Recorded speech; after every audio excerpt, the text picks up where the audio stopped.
ঘিওরের শিংজুড়িতে একযোগে ৭টি মসজিদে দেশমাতা বেগম খালেদা জিয়ার রোগ মুক্তির জন্য দোয়া মাহফিল।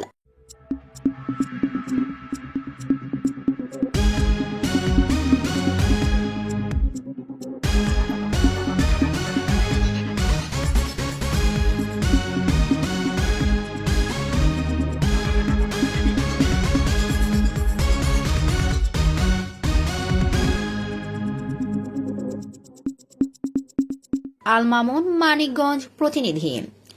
বাংলাদেশের রাজনৈতিক ইতিহাসে দেশমাতা বেগম খালেদা জিয়ার নামে এক গুরুত্বপূর্ণ অধ্যায়।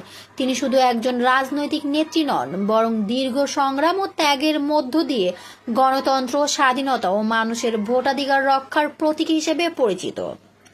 দেশের রাজনৈতিক পরিস্থিতি যেমনই হোক না কেন, তার প্রতি জনগণের ভালোবাসা, সম্মান এবং শ্রদ্ধা বরাবরই অটুট থেকেছে।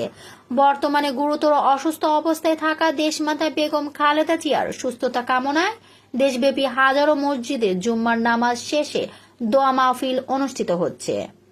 সেই ধারাবাহিকতায় ঘিওর উপজেলা শিংজুড়ি ইউনিয়ন বিএনপির যুগ্ম সাধারণ সম্পাদক মোহাম্মদ রফিকুল ইসলাম রফিকের উদ্যোগে একযোগে ৭টি মসজিদে এই বিশেষ দোয়া মাহফিলের আয়োজন করা হয়। এ সময় মোহাম্মদ রফিকুল ইসলাম রফিক বলেন, আমরা একটি বিশেষ কারণে আজকে আপনাদের সামনে একটি মিনিট সময় নিতেছি।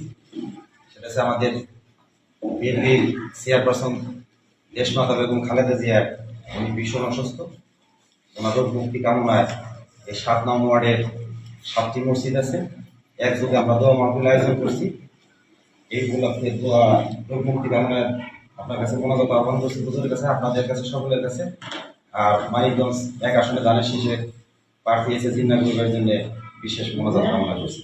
আর এই বিষয়ে আমাদের যে বালিয়াবাদা এবিএম স্কুলের প্রধান বেগম খালেদা জিয়া দীর্ঘদিন ধরে অসুস্থ আছে। মাহমুদ মাওলা, হায় আল্লাহ, মাহমুদ মাওলা, নামাজ শেষে মাহমুদ মাওলা, হায় আল্লাহ কবুল করিয়া নাও। হায় আল্লাহ, দোয়া মুসিলা করে মাহমুদ মাওলা, নেত্রী বেগম খালেদা জিয়াকে তুমি সুস্থতা দান করিয়া দাও। তার প্রতি আমাদের কত মহব্বত, হায় আল্লাহ, মাহমুদ মাওলা, হায় আল্লাহ, আলেমদের সাথে সে অনেক ভালো আচরণ করেছে। মাহমুদ, হায় আল্লাহ, আলেমদেরকে মহব্বত করেছে। মাহমুদ মাওলা, মাহমুদ মাওলা, তোকে আবার পরিবর্তনে সুস্থতা দান করিয়া দাও।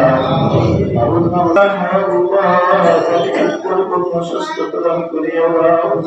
হায় আল্লাহ, এখানে আলেমরা হাত পড়িয়েছে। আল্লাহ, আল্লাহ, সুন পাকা দাড়ি পাকা বান্দারা হাত তুলে নাই। মাহমুদ মাওলা, তুমি আমাদের মাঝে ফিরে দাও।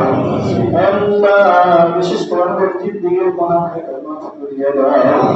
আল্লাহ, আমাদের গুনাহের নিয়ে যান ভাই, কেউ না নিয়ে যান না।